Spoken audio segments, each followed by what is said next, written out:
bumisita sa bansa at nagbahagi ng kanilang world-class na talento. Ang isa sa mga pinakahinahangaang choral group sa mundo, ang Tabernacle Choir. At 3 sa daan-daang miyembro nito, abay mga Pilipino. Nasa frontline ng balitang yan, si Laila Pangilinan.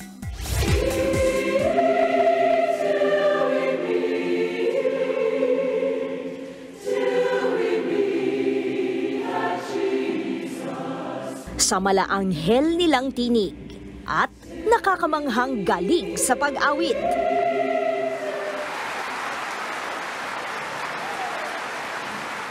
Talaga namang papalakpakan mo ang higit 400 miyembro ng world-renowned Tabernacle Choir at Temple Square ng The Church of Jesus Christ of Latter-day Saints.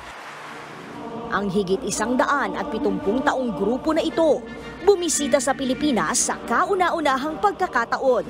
Ang kanilang God-given gifts, ibinahagi nila sa 2 espesyal na gabi sa Mall of Asia Arena at kabilang sa choir na nagpakitang gilas, ang mga Pinoy pride talent na sina Leo, Sunday at Ronald. Share nila Leo, tanging serbisyo sa Diyos ang pagsali nila sa grupo. We're missionaries.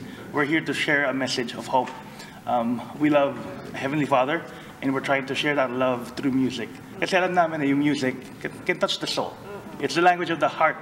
Pag narinig mo yung himig ng pag-asa, you will feel it. Sobrang grateful din kami na pinagkatiwalaan kami. Hindi ko talaga in-expect na gusto yung pangarap ko lang talaga, dream ko talaga na makita sila in person na mag-perform. And I did not expect na nag-perform ako with them.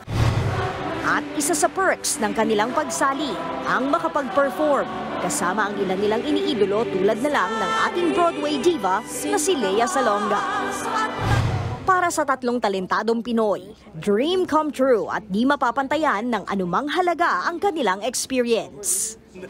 Iba talaga pala kapag may representation. Now that they know that there's a Filipino in the choir full-time and part-time, it's more possible. If a young kid wants to join the choir, all they have to do is look at the 3 of us and it's a possibility.